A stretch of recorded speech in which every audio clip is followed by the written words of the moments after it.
সুদল সৌন্দর্যে পরিপূর্ণ শ্যামলী দেবী ধরিত্রী সাইরোপাকে তার সৌন্দর্যে আলোকময় রশ্মি ছটা করিছে প্রতিফলন। বরাহরূপী শ্রী বিষ্ণু দেবী ধরিত্রীর রূপের জালে গুণের মহিমায় মুগ্ধ হইয়া ধরিত্রীর প্রেম নিবেদন করে। দেবী ধরিত্রী সৃষ্টিকর্তা ভগবান শ্রী বিষ্ণু চিনির পাইলেন এবং নিমেষে দুইজনের দুই নয়ন এক হইয়া দৈহিক মিলনে মিলিত হইলে দেবী ধরিত্রী গর্ভবতী হয়। ব্রহ্মা জানির পাইলেন যে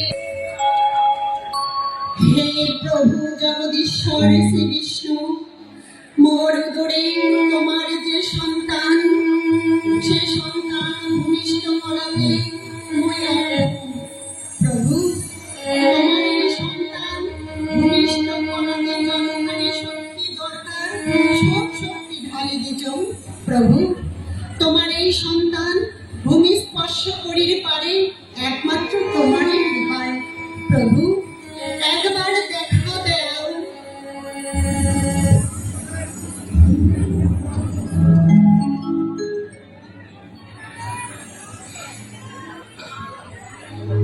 একটু ধৈর্য ধরে ধরিতে, বৃথা কাতর হইল না। দেবতাদের জন্য এই অঘটন ঘটেছে। ধরিতে জানো, যে সন্তান তোমার গর্ভে সঞ্চার হয়েছে সে পৃথিবী অবশ্যই আসবে। তবে মনত রাখিবে, যখন সত্যযুগ শেষ হইয়া ত্রেতা যুগের অর্ধেক পার হইবে ততদিন পর্যন্ত তোমার এই শিশু তোমার গর্ভদেশে ধারণ করো। এ কি করে সম্ভব প্রভু? অসম্ভব বলে কিছু হয় না। যতদিন তোমার সন্তান ভূমিষ্ঠ না হয় ততদিন পর্যন্ত তোমার গর্ভের কোনো যন্ত্রণাই হইবে না। প্রভু, তোমার অশেষ মহিমা, সত্যি আর কোনো যন্ত্রণার অনুভব হয় না। সবই তোমার লীলা প্রভু। ধরিত্রী দেখো, এই কথা অতি গোপনীয়, যাতে অন্য কাউ শুনি না পায়। ধ্যান রাখো প্রিয়ে, তাই হবে প্রভু।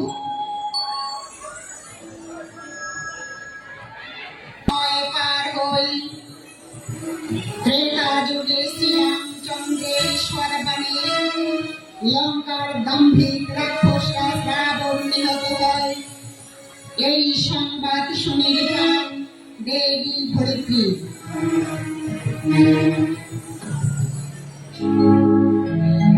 তাই তাড়াতাড়ি চলে এসে